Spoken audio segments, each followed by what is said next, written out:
वालेकुम। आज हम देखते हैं कि डीएनएस जो हैं वो हम किस तरह से चेंज कर सकते हैं, डोमेन नेम सर्वर्स। मैंने ऑलरेडी एक डोमेन बाई की हुई है।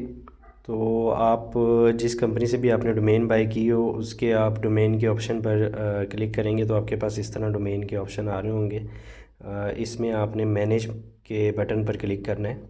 जैसे कि ये मेरे पास आ रहा है zishan sajid.com, ये डोमेन आ रही है। तो हम मैनेज के बटन पर क्लिक करेंगे। उसके बाद आपके पास इस तरह की कोई स्क्रीन शो होगी। आप मैनेज डीएनएस पर क्लिक कर दें। ये मेक श्योर करें कि डोमेन आपकी वही सिलेक्ट हो जिसका आप सर्वर चेंज करना चाह रहे हैं, अगर आपके पास मल्टीपल डोमेन्स हैं। इसके बाद आप देखेंगे जो ऑलरेडी इसके डीएनएस हैं वो यहाँ पर शो हो रहे होंगे आपके पास। अब आप ऊपर चेंज का बटन आ रहा है, चेंज पर क्लिक कर दें।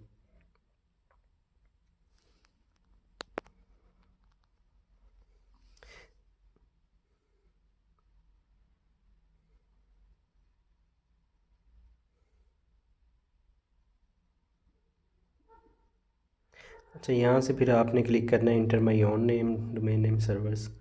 मैंने ऑलरेडी चेंज किए हुए हैं क्योंकि मेरी होस्टिंग किसी और कंपनी की है और नेम सर्वर्स मैंने चेंज किए हुए हैं। आप जिस कंपनी की आपकी होस्टिंग है वहाँ से आप डोमेन नेम सर्वर्स ले सकते हैं और वो आपने यहाँ पर इंटर कर देने हैं।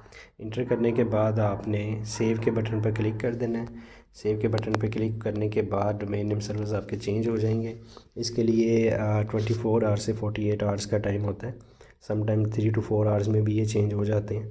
तो आप इसको चेक कर सकते हैं। जब ये चेंज हो जाएं तो आप दूसरी जो कंपनी की होस्टिंग है उस पर अपनी वेबसाइट डेवलपमेंट स्टार्ट कर सकते हैं।